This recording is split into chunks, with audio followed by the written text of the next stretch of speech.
Alors, je quitte mon albergue. En fait, c'est pas un albergue, c'est un hôtel. Comme vous pouvez le voir, très, très bel hôtel. Et j'ai passé 3 jours ici à me reposer. Pourquoi pas, hein? La vie est belle. Et c'est l'hôtel, vous voyez ici, Posadas del Camino. Comment j'ai trouvé ça? Eh ben, j'ai trouvé ça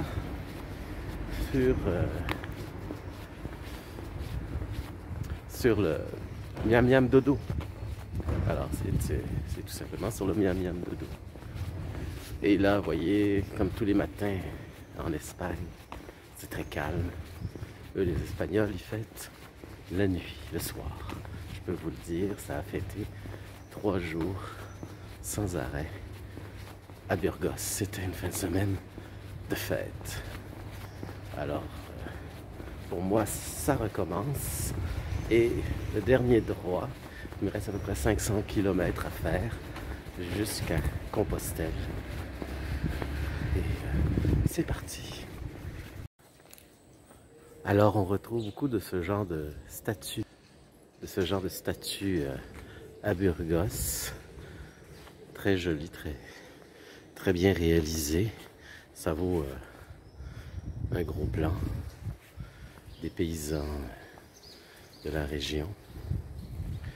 Et je ne vous l'ai pas dit à quelle ville j'allais aujourd'hui. Alors je m'en vais à Eliados del Camino. Si tout va bien. Et alors, je pars un peu plus tard ce matin parce que j'ai pris le petit déjeuner à l'hôtel pour relaxer un peu avec un café. Avec mon déjeuner pris au moins.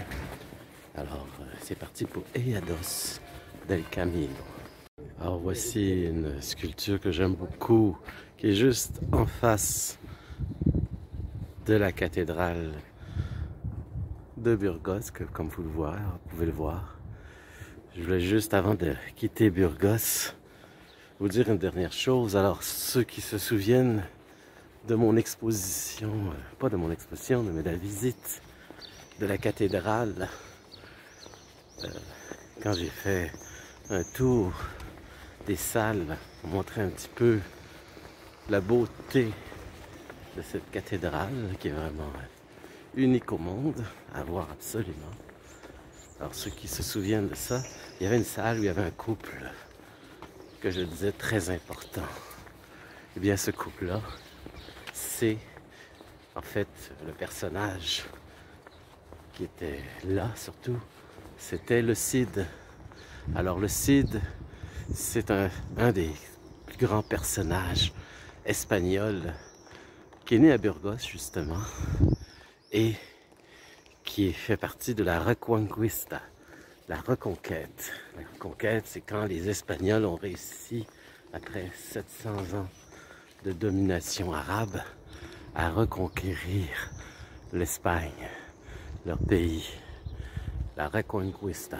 Et le Cid, c'est un des personnages célèbres,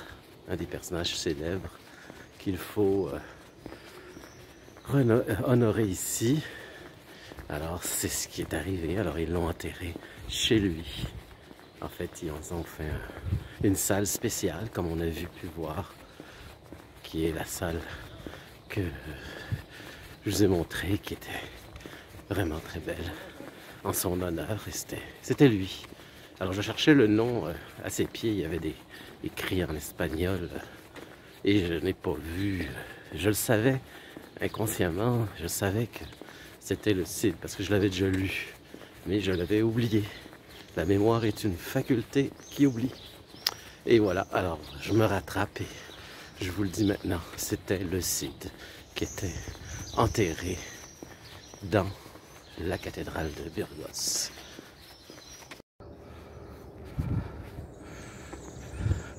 Voici un pèlerin dans son costume d'apparat, son costume folklorique.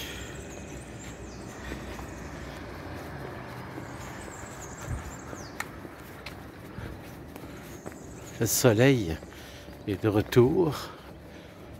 Il fait pas trop froid, il fait pas trop chaud. La température est parfaite. Alors voici des monuments. Ouais, parce que on est sur le chemin du Cid. Oui, on est sur le chemin du Cid. Alors, le chemin de quoi, je pourrais pas vous dire, mais c'est identifié comme le chemin du Cid. Et voilà une sortie de la ville qui fait très El Cid, très arabo-espagnol.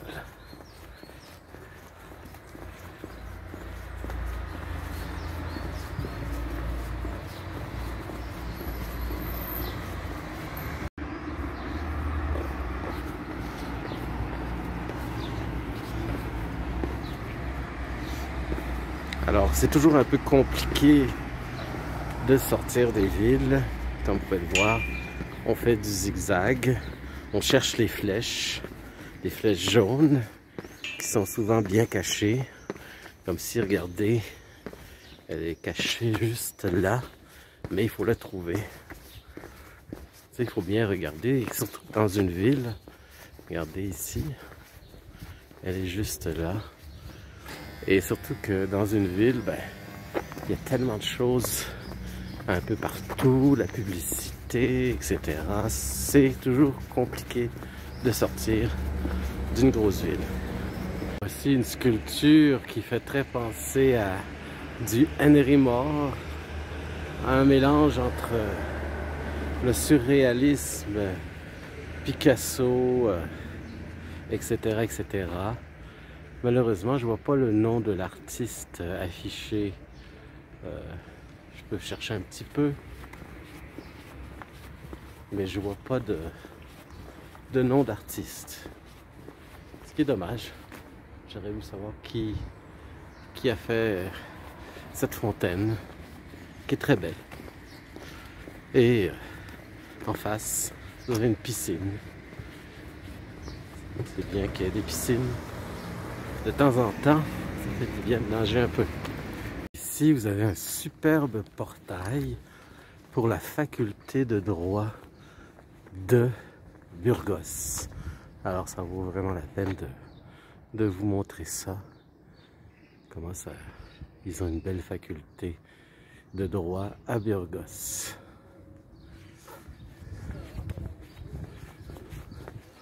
Je vais revenir un peu sur mes pas parce que c'était un petit détour, mais ça valait vraiment la peine.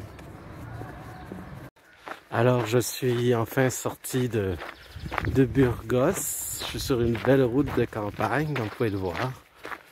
Quoi demander de mieux? Alors, ces 3 jours de repos à Burgos m'ont fait du bien parce que j'avais, comme je dis, une petite laryngite qui ne voulait pas, avec tout l'effort que je donnais en marchant, ben, j'arrivais pas à récupérer. Alors, il n'y a pas 56 solutions pour récupérer, il faut arrêter. Et j'avais calculé 3 jours, ben, c'était parfait parce que là, je me sens en pleine forme et prêt à continuer. Comme je dis, il reste à peu près une vingtaine d'étapes avant Compostelle, avant Santiago de Compostela. Alors, je pense faire ça d'un bon pas. Je n'irai pas au Finistère parce que je l'ai déjà fait et je suis bien content de l'avoir fait avec mon beau-frère Georges. Et ça a été une belle expérience. Mais je ne le referai pas une deuxième fois. Je vais me rendre jusqu'au Finistère. Et rendu là, je verrai qu'est-ce que je vais faire au Finistère. Pas au Finistère, à Santiago. Donc une vingtaine de jours. Là, je commence la Meseta qui prend à peu près une semaine jusqu'à Léon. Alors, c'est commencé. La Meseta, comme si vous ne connaissez pas, ben, c'est un plateau. C'est le grenier à grains, à blé de l'Espagne. C'est un plateau en altitude où il n'y a pas beaucoup d'arbres. c'est des champs de blé en ligne droite. Les chemins sont plutôt en ligne droite. Il n'y a pas beaucoup de forêt comme ici. Alors, autant en profiter. Et moi, j'aime ça, mais c'est pas tout le monde qui aime ça. C'est un autre esprit. On dit, vous marchez en ligne droite, vous n'avez même pas besoin de regarder où est-ce que vous en allez. Vous suivez la route en ligne droite. Alors, vous voyez, au moment où je vous dis que ça va prendre à peu près une vingtaine de jours, ben, et la distance, je ne l'ai pas dit, ben, c'est, j'allais dire 500 km, et pour être précis, on parle de 501 km. Regardez comme il est beau cet arbre. Je sais pas combien d'années il a, mais c'est pas jeune. Alors ça vaut la peine de faire un petit tour pour l'admirer un peu. Vraiment bel arbre.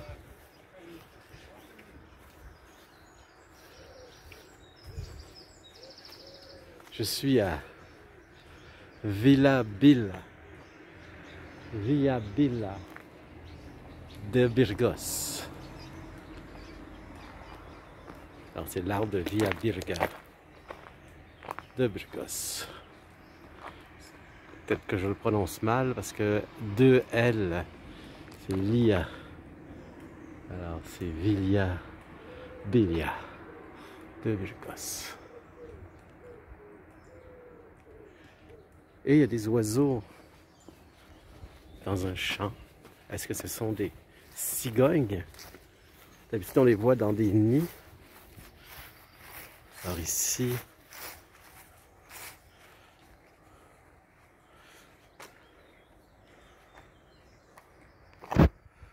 est-ce que ce sont des cigognes? Je pense que oui. On va agrandir encore. Et oui. Excusez-moi pour la qualité, parce que j'ai tellement agrandi, mais ce sont des cigognes. D'habitude, on les voit dans les clochers. Ce qui est bien agréable sur le chemin du Camino Frances, c'est qu'ils ont construit des ponts juste pour les pèlerins. Ça se comprend. Là, on franchit une immense autoroute. Alors, on n'a pas le choix, mais c'est quand même... Vous voyez, regardez la largeur, c'est pas un petit pont, là, c'est un grand pont. Et on fait un effort. Et ça se comprend quand il y a plus de 300 000 marcheurs qui traversent le chemin. Alors, vous voyez ici, on est entouré de petites montagnes, mais les montagnes vont disparaître et tout va s'aplatir pour devenir, comme je vous disais, la fameuse Meseta. Et ça commence à ressembler à ça. Vous voyez les champs de blé. Alors, très peu d'habitants, beaucoup de champs. Alors, j'arrive au premier village, Tardaros. Tout à l'heure, j'ai parlé d'un village, mais je ne l'ai pas vu. J'ai vu son nom, mais je n'ai pas passé dedans. Mais là, je passe vraiment dans le premier village, Tardaros, comme vous pouvez le voir ici. Alors ici, vous avez une carte assez originale de l'Espagne, avec les régions du Camino un peu abîmées, là. C'est un Portugal à manger un morceau. On voit Santiago, on voit Léon où on s'en va. Le point blanc qu'il y a là, ça doit être Burgos, Logroño, Pampelune, Roncesvalles, la France où on voit juste les 2 R. Enfin, c'est une belle pierre qui a été gravée pour l'occasion. Très bonne idée. Alors la température, je vous l'ai déjà dit, c'est vraiment idéal. Il n'y a pas un nuage dans le ciel, regardez ça, c'est bleu, bleu, bleu, bleu. Quoi demander de mieux? On va me dire le soleil doit taper. Ben, ce qui se passe, c'est que la température n'est pas si chaude. C'est quand même frais.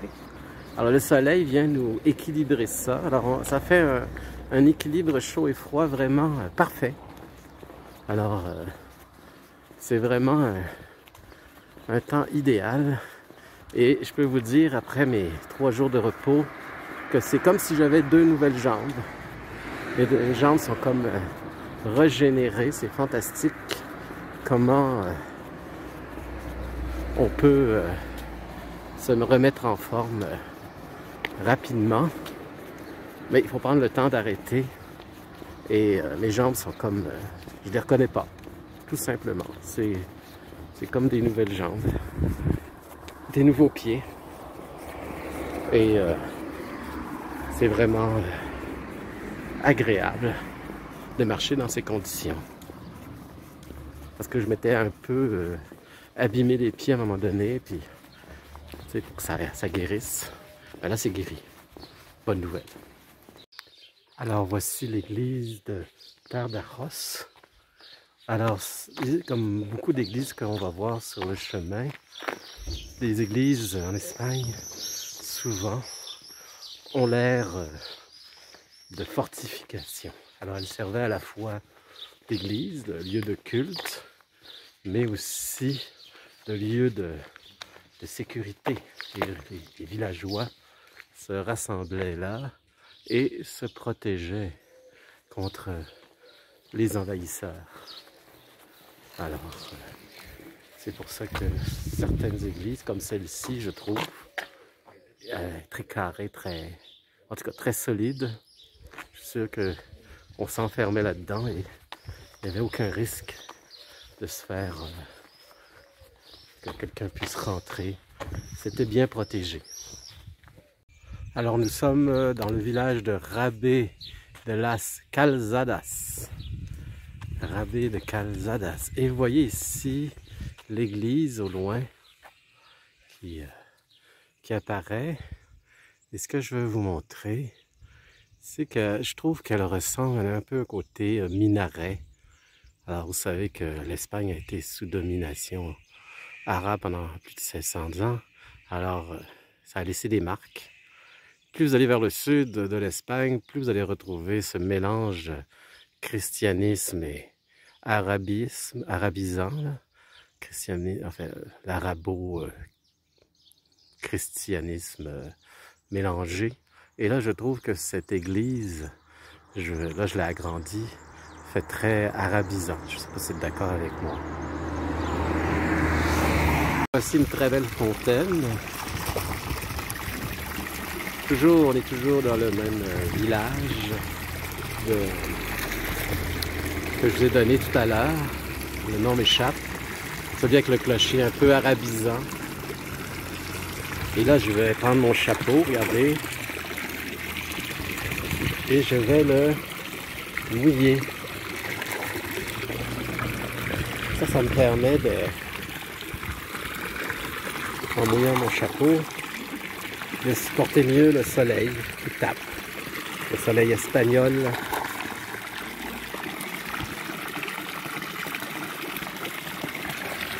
Vous voyez? J'ai la tête au frais. Et là, je vais maintenant voir de plus proche cette fameuse église. Ah oui, ça c'est beau, regardez. Il y a un beau blason que je vais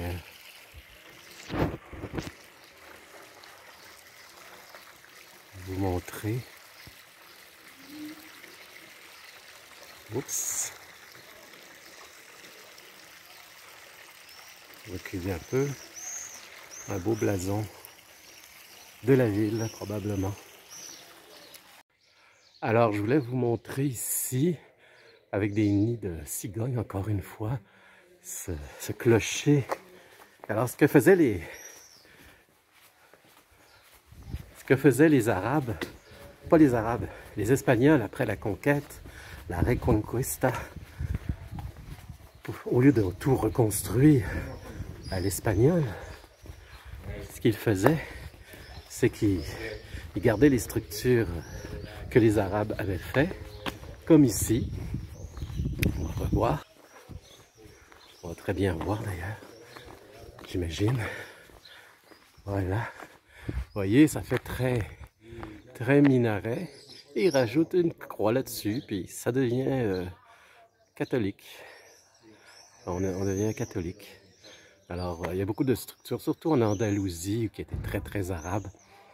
Des superbes structures que les Arabes ont fait, ben là, ils les ont gardées, ils ont mis des cathédrales.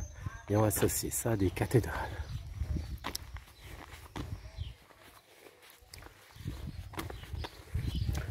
Vous voyez une autre fontaine, sans eau par exemple, ici.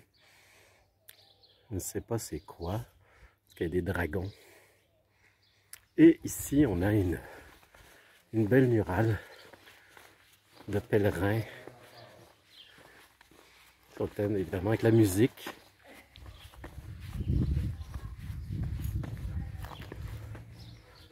Sur le thème de la musique. Très joli. Murale sur des portes de métal. Alors, on continue le chemin. Et dernière étape, on tenace, je pense, de la Calzada. Dernière étape, c'est ici de 8 km à 8 km. Donc j'arrivais dans 8 km. Ça veut dire à peu près 1h30. Je devrais être à bon port. Ah, il y a une autre murale ici que je vais vous montrer.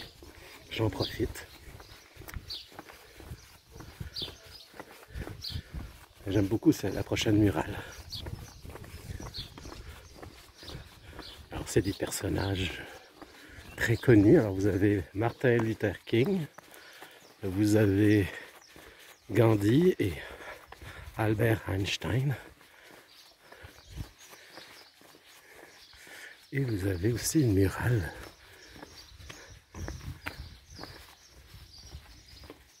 qui nous dit qu'il reste 476 km.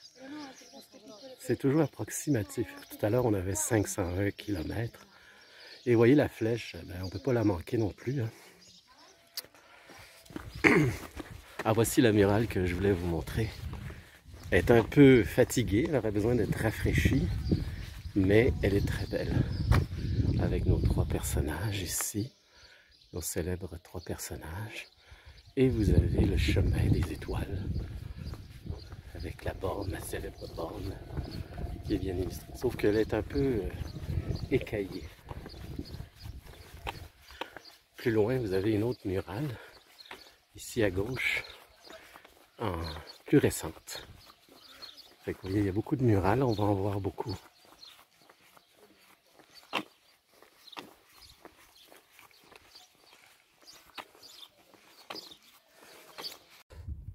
Alors c'est très spécial voir ces éoliennes qui émergent de ce champ de blé, qui donne un paysage un peu surréaliste et un peu très mystérieux, avec cette roche, ces amoncellements de roches qui protègent du vent, j'imagine, parce que on est sur un plateau, la Meseta. C'est un plateau de 900 mètres en altitude. Et comme il n'y a pas beaucoup d'arbres, il y a des arbustes et la roche pour nous protéger du vent. Bien, ce qui se passe, c'est que le vent souffle beaucoup. D'où les éoliennes que vous voyez ici, évidemment. Alors voici mon albergue, ma chambre. Alors, je suis bien tombé, comme vous pouvez voir, une belle place que je vous fais visiter.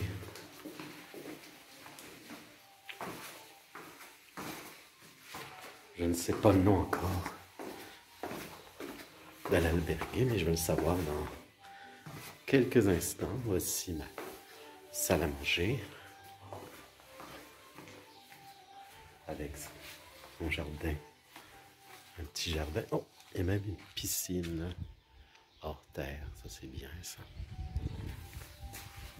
Je découvre avec vous, sous cette musique irlandaise. Alors, je suis où? Voilà. Voilà. Ah, The Way.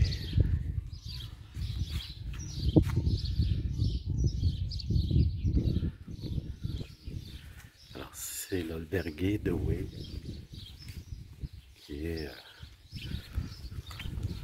en référence au fameux film. Ce film-là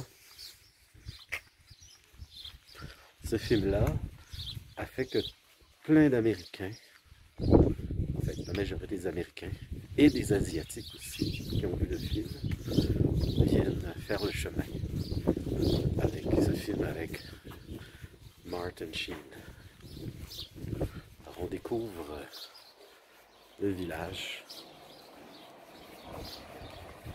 Alors bonjour, je suis sur la place de l'église je voulais vous parler un peu du village de Omillos del Camino. Ben, Omillos, ça veut dire petit fourneau. Et ça vient d'une légende suivant que Charlemagne, au 8e siècle, aurait passé dans ce village et aurait trouvé un fourneau à pain et aurait pu cuire des pains pour son armée. Alors, ça devait faire un petit fourneau, s'appeler petit fourneau et fournir toute une armée de Charlemagne. C'est une légende. Donc, je me dirais à le croire, mais les légendes sont là pour pimenter les voyages, comme on dit. Alors, c'est ça. Et cette église, on peut la voir. Alors, c'est l'église en question. Elle aurait été fondée par des moines bénédictins de Rocamadour. Alors, des moines bénédictins seraient venus de Rocamadour pour fonder cette église et évangéliser, comme on dit, le village. On revoit ici le fameux coq. Alors, je ne sais pas si vous vous souvenez la légende du coq, une autre légende où le maire de la ville, je ne sais plus laquelle, elle a dit « Je libérerai cette personne à condition que le coq revive dans mon assiette. » Et c'est ce qui est arrivé, dans la légende, évidemment. Alors, le village est une rue, en fait, où les pèlerins, ce qui s'appelle, comme je disais,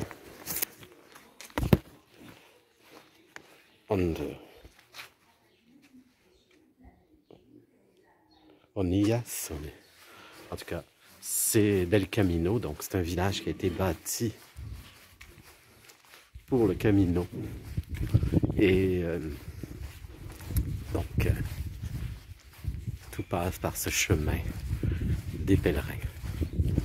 Alors, je vais retourner à mon albergue. Je vais faire mon montage vidéo, mon premier montage après 3-4 jours. Alors, je vais vous envoyer ça dès que possible.